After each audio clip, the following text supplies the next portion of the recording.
তো যখন আমরা ল্যান্ড করি ঢাকায়, তখন একটা পরিচিত দৃশ্য দেখা যায়। এই দৃশ্য বাংলাদেশের অন্য কোনো জায়গায় দেখা যায় না। সেটা হলো বাক্সে বাক্সে বন্দি জীবন। উঁচু উঁচু কিছু ইমারত দেখা যায়, ইট কাঠ পাথরের কিছু ইমারত, ছোট ছোট বাক্সের মতো, আকাশ থেকে বাক্সের মতো লাগে দেখতে। তো এই যে বাক্সে বাক্সে বন্দি জীবন, এই দৃশ্যটা ঢাকাতে আসলে দেখা যায়। দেখুন, রাসূলুল্লাহ সাল্লাল্লাহু আলাইহি ওয়াসাল্লাম, একটু মনোযোগের সাথে শুনতে হবে।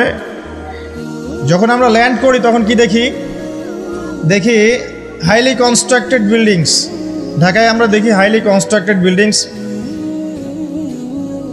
আজকে থেকে 200 বছর আগে এমন দৃশ্য কেউ দেখেছে কিনা আমার জানা নাই। তবে একটা হাদিস থেকে আমি আলোচনা শুরু করি, তাহলে বুঝতে পারবেন।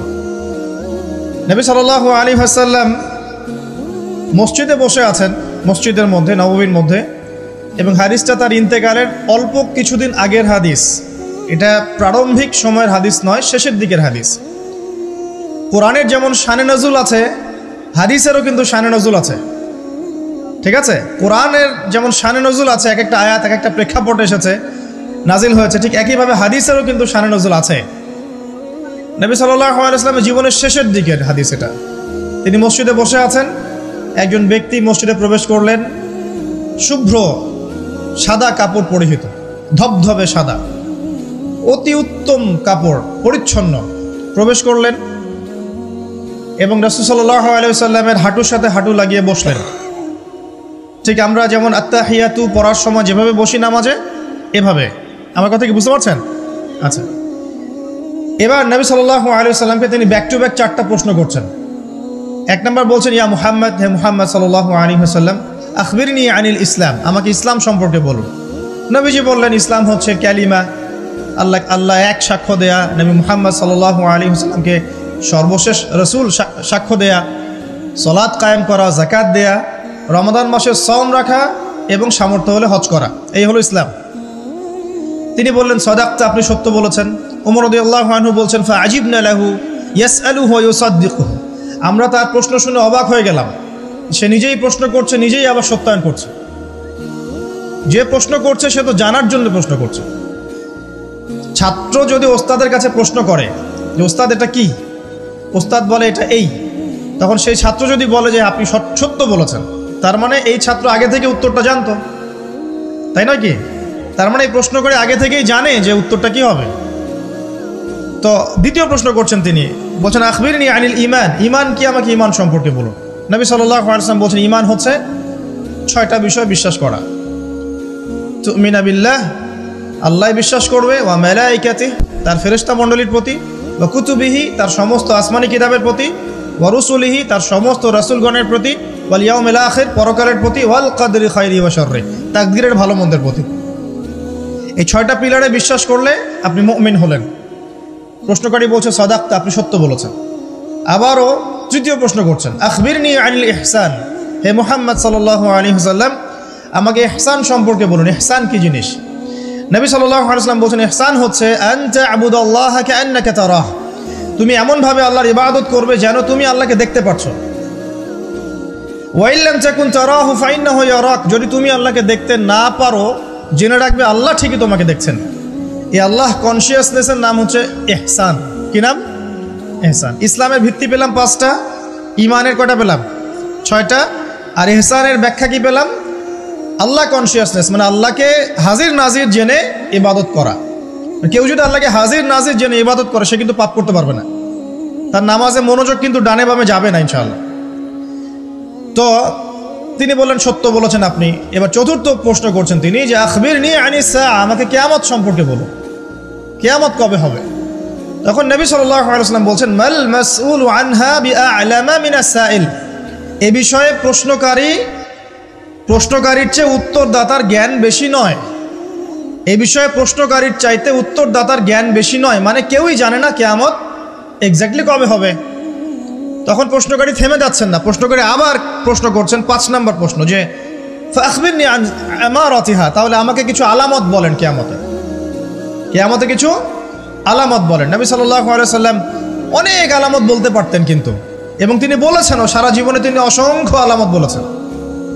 এবং আলামতগুলোকে দুই ভাগে ভাগ করা যায়, এগুলো বড় এবং কিছুগুলো হচ্ছে ছোট। যদিও বা সবগুলোই আলামত, তবে এটা হচ্ছে ফিকহের বিষয়, উসুলের বিষয়ের মধ্যে আমরা নিয়ে আসতে পারি যে বড় ছোট ভাগ করা যাচ্ছে, আলেম ওলামারা ভাগ করছেন। যাই হোক, 10টা বড় বড় আলামতের কথা বলা হয়েছে। এই 10টা না আসা পর্যন্ত কিয়ামত হবে না। মসিহুদ দাজ্জালের আগমন, নবী ঈসা ইবনে মারইয়ামের আগমন, ইয়াজুজ আর মাজুজ, দাব্বাতুল আরদ, জমিন থেকে প্রাণী বের হবে, ইয়েমেনের আগুন, 3টা বড় বড় ভূমিকম্প, পশ্চিম দিক থেকে সূর্যোদয়, এরকম 10টা আলামত বলা হয়েছে। এগুলো না হওয়া পর্যন্ত কিয়ামত হবে না। এগুলো এখনো হয়নি, এগুলোর কোনোটাই এখনো আসেনি। এগুলো বাদ দিয়ে যেগুলো আলামত সুগরা আমরা বলছি, ছোট ছোট, এগুলোর ম্যাক্সিমাম প্রায় 99% আমরা এখন দেখতে পারি। তবে দেখার জন্য চোখ লাগবে, আর চোখ বলতে শুধু বাইরের চোখকে বোঝাচ্ছি না, হৃদয়ের কলবের কি লাগবে? চোখ লাগবে। আমি আপনার কলবের চোখ দিয়ে আপনাকে শহরটাকে চেনাচ্ছি। আপনার এই হাদিসে নবী সাল্লাল্লাহু আলাইহি সাল্লাম অনেকগুলো আলামত না বলে মাত্র 2টো আলামত বলেছেন। কয়টা? মাত্র 2টো। আমি বলছি জীবনের শেষের দিকের হাদিস, শেষ সময় তো আমরা বেশি নসিহত করতে যাবো, তাই না? মনে করেন আপনার পিতা মৃত্যুসজ্জায়, আল্লাহ না করুক, এখন তিনি আপনাকে ওসিয়ত করছেন যে বাবা এইটা করবা, এইটা করবা না, মায়ের যত্ন নিও, বোনদের যত্ন নিও, ইত্যাদি ইত্যাদি। তখন তার ওসিয়তগুলোকে আপনি কত গুরুত্বের সাথে গ্রহণ করবেন, এবং সেই সময় যত ইম্পর্টেন্ট কথা থাকবে সেগুলোই তো মানুষ বলবে, তাই নয় কি? সবচেয়ে ইম্পর্টেন্ট কথাগুলোই মানুষ বলবে। তো নবী সাল্লাল্লাহু আলাইহি ওয়াসাল্লাম এদিকে এসে মাত্র 2টো সাইনের কথা বলছেন। তার মধ্যে একটা হচ্ছে, ভালো করে শোনেন, তার মধ্যে একটা হচ্ছে আনতালিদাল আমাতু রাব্বাতুহা।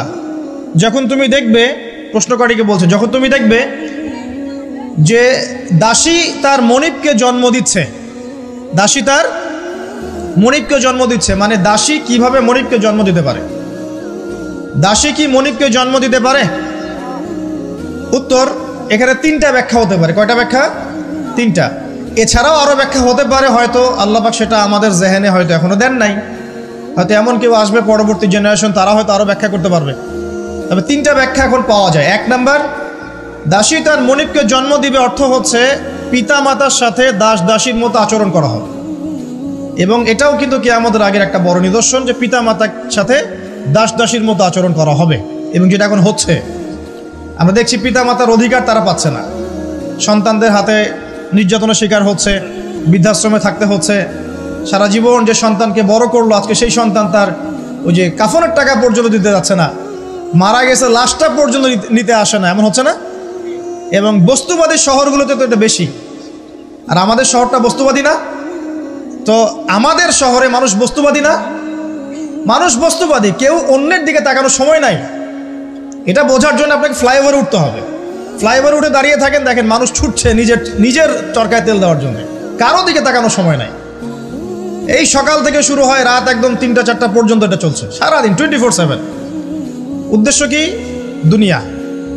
অল্প কিছু মানুষের বাইরে আছে যাদের উদ্দেশ্য আখেরাত, বেশিরভাগের উদ্দেশ্য কি? দুনিয়া। বাড়ি, গাড়ি, টাকা, জমি জমা, স্ট্যাটাস, দ্যাটস অল। মানে মানুষের এই কনসেপ্টটাকে বলা হয় মেটেরিয়ালিজম। কি বলে? মেটেরিয়ালিজম মানে বস্তুবাদিতা। কি বলে?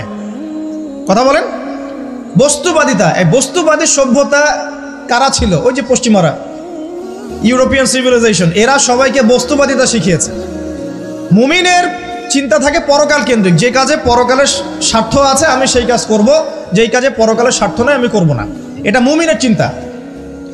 আর কাফের মুশরিক বেদিন ফাসেক মুনাফিকদের চিন্তা হচ্ছে যেখানে দুনিয়ার স্বার্থ ওখানে থাকবো, দুনিয়ার স্বার্থ নাই থাকবো না।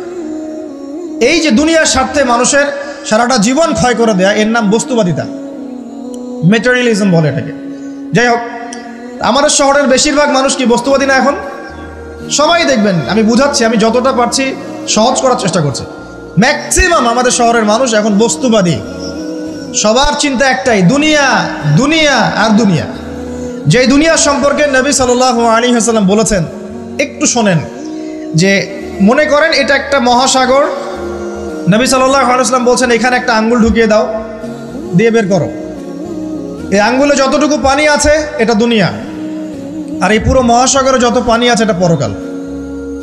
একদিন সাহাবীদেরকে নিয়ে নবী যাচ্ছেন সাল্লাল্লাহু আলাইহি ওয়াসাল্লাম, একটা মৃত গাধা বা বকরির বাচ্চা পড়ে আছে, মৃত গাধা বকরির বাচ্চা। সাহাবীদেরকে বলছেন, হে আমার সাহাবীরা, তোমরা কি এই বকরির বাচ্চাটাকে 1 দিরহামের বিনিময়ে কিনতে চাও? কিসের বিনিময়ে? 1 দিরহাম। দিরহাম কি জিনিস সেটা পরে বোঝাবো এখন ইনশাআল্লাহ, ওইগুলো এখন বুঝবেন না। দিরহাম কি জিনিস ওটা পরে বুঝবেন। দিরহাম থাকলে আর রিজার্ভ কমতো না। দিরহাম থাকতো যদি কোনো কান্ট্রি রিজার্ভ আর কমতো না। রিজার্ভ কমে ডলারের ভিত্তিতে, আর ডলার হচ্ছে এখন সারা ওয়ার্ল্ডের ডমিনেটিং কারেন্সি, ওটাকে হার্ড কারেন্সি বলে। মানে আপনি তেল কিনতে চান, 1 কোটি টাকা ব্রিফকেসে নিয়ে আমাদের আবু ধাবিতে চলে যান, গিয়ে শেখদেরকে বলেন যে আমাকে 1 কোটি টাকার তেল দেন, 1 ফোঁটাও তেল দিবেন আপনাকে, দিবে না। যতক্ষণ আপনি ওই টাকাটাকে ডলারে কনভার্ট করবেন তারপর দিবেন, আপনাকে তখন সুন্দর মতো তেল দিবে। এই dollar petrol, dollar petrol, petrol ছাড়া ডলারের এক্সচেঞ্জ নাই। এটা হচ্ছে পেট্রো ডলার মনিটরিং সিস্টেম। এবং এটা নিয়ে কথা বললে আবার এক শ্রেণীর ঘুমটাওয়ালা শায়েখ আছে, বলবে খারেজি হয়ে গেছে। যাই হোক, এটা একটা জুলুম। কিরকম জুলুম? যে আপনি আপনার ইকোনমিক পুরো ব্যালেন্সটাকে ডলারের মানদণ্ডে যাচাই করতে হবে। আপনি যতই সমৃদ্ধশালী হন না কেন, আপনি ওই হার্ড কারেন্সিকে টেক্কা দিতে পারবেন না।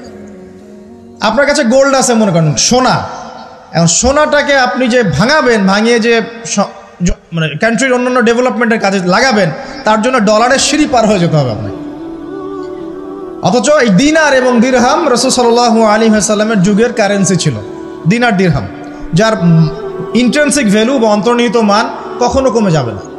দেখাচ্ছি, দাঁড়ান, আমি এমনি এমনি করে কথা বলি না। আসহাবুল কাহফ কত বছর ঘুমিয়েছিলেন বলেন? 309 বছর। 309 বছর। পকেটের মধ্যে কিছু কয়েন ছিল, সোনার আর রূপার কয়েন।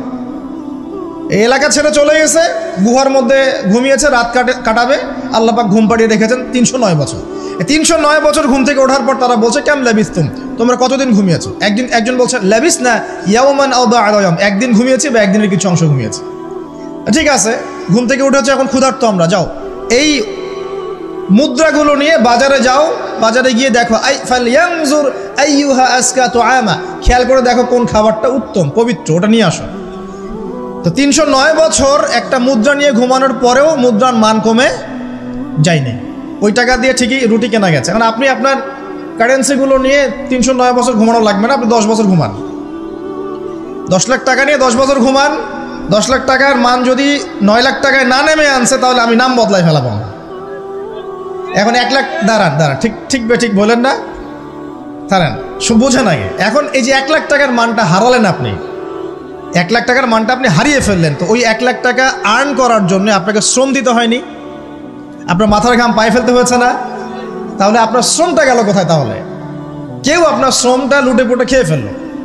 যেহেতু আপনার কারেন্সির মানটা ডলার বেসড, এই কারণে ওই মনিটরিং সিস্টেম যারা চালায় ওরা আপনার এভাবে করে শ্রমটাকে সিজ করে ফেলে দেয়।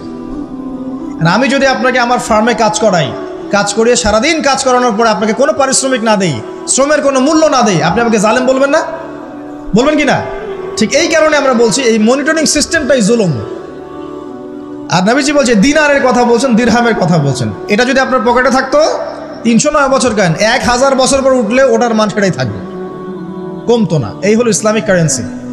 এটা নিয়ে কথা বললে আবার এক শ্রেণীর ঘুমটাওয়ালা শায়েখ আছে, কিছু সত্য কথা ওরা হজম করতে পারে না। তখন দেখা যায় যে একটা ফতোয়া দিবে, এ খারেজি হয়ে গেছে, ফাইজলামি পাইছে আর কে খারেজি একটু বলে নেই। খারেজি আকীদাটা কি আসলে? খারেজি আকীদা হচ্ছে কোনো ব্যক্তি যদি অন্য কোনো মুসলমানকে যদি কবিরা গুনাহ করার কারণে কাফের মনে করে। কথা বোঝেন? আপনি সুদ খেয়েছেন বা ঘুষ খেয়েছেন বা জেনা করেছেন, এগুলো কবিরা গুনাহ। এখন আমি যদি বলি যে সুদ ঘুষ জেনা করার কারণে আপনি কাফের হয়ে গেছেন, আপনাকে হত্যা করা জায়েজ, তাহলে আমি খারেজি। বুঝতে পারছেন কথা? কিন্তু আমি কি কখনো এরকম করে কথা বলেছি? এই যে মনিটরিং সিস্টেম নিয়ে কথা বললাম, এর সাথে কবিরা গুনার কি সম্পর্ক আর খাওয়ারিজমের কি সম্পর্ক? আবার কোনো কোনো ক্ষেত্রে দেখা যায় যে পলিটিক্যাল সমালোচনা করলে খারেজি টাইটেল দিয়ে দিবে। ওই যে বললাম, আমাদের শেখদের কাছে যান মিডল ইস্টের, গিয়ে আপনি দেন, টাকা দেন, তেল দিবে না, ডলার না দিলে বলবো এই যে এন্টি মিডল ইস্ট কথা বলেছে, অতএব সে খারেজি হয়ে গেছে। আমি আপনাকে একটা এক্সাম্পল দিই, শোনেন, বোঝেন কথাগুলো, বোঝেন। ইয়াজিদের নাম শুনেছেন? ইয়াজিদ ভালো শাসক ছিল না খারাপ শাসক ছিল? তার আমলে হুসাইন রাদিয়াল্লাহু আনহু শাহাদাতের ঘটনা ঘটেছে, হাররার যুদ্ধ ঘটেছে, সে মদিনা আক্রমণ করেছে, মক্কাও আক্রমণ করেছিল, ম্যাসাকার করেছে। বহু সাহাবী তার এই শাসন মেনে নেয় নাই। তার মধ্যে একজন হচ্ছে আব্দুল্লাহ বিন জুবায়ের রাদিয়াল্লাহু আনহু, জুবায়ের ইবনে আওয়াম রাদিয়াল্লাহু আনহুর ছেলে। তার অনুসারী অনেক সাহাবী ছিলেন। আর আমাকে বলেন, ইয়াজিদ যখন মক্কা মদিনা আক্রমণ করছিল, ইয়াজিদ যখন মক্কা মদিনা আক্রমণ করছিল বা তার সেনাবাহিনীরা যখন ইমাম হুসাইনকে কারবালার প্রান্তরে শাহাদত দিচ্ছে বা আক্রমণ করছে তার সপরিবারে, এখন যে সাহাবীরা তার বিরুদ্ধে একটু অবস্থান নিয়েছে, এই সবগুলো সাহাবী কি কাফের হয়ে গেছে, তাগুত হয়ে গেছে আর খারেজি হয়ে গেছিল নাকি? তারা কি ইয়াজিদের অন্যায়ের প্রতিবাদ করার কারণে খারেজি হয়ে গেছিল নাকি? তো পলিটিক্যাল সমালোচনার সাথে খাওয়ারিজমের কোনো সম্পর্ক নেই। কিন্তু এরা এটাকে একটা সুকৌশলে মুসলিম উম্মার যুবকদের মধ্য থেকে সত্য কথা বলার মানসিকতাকে কেড়ে নিয়েছে, সত্যকে উপস্থাপন করার মানসিকতাকে দমিয়ে দেওয়ার জন্য একটা খারেজি ফতোয়া শুরু করে দিয়েছেন, যেখানে সেখানে যা ইচ্ছা বলবেন খারেজি ফতোয়া দিয়ে।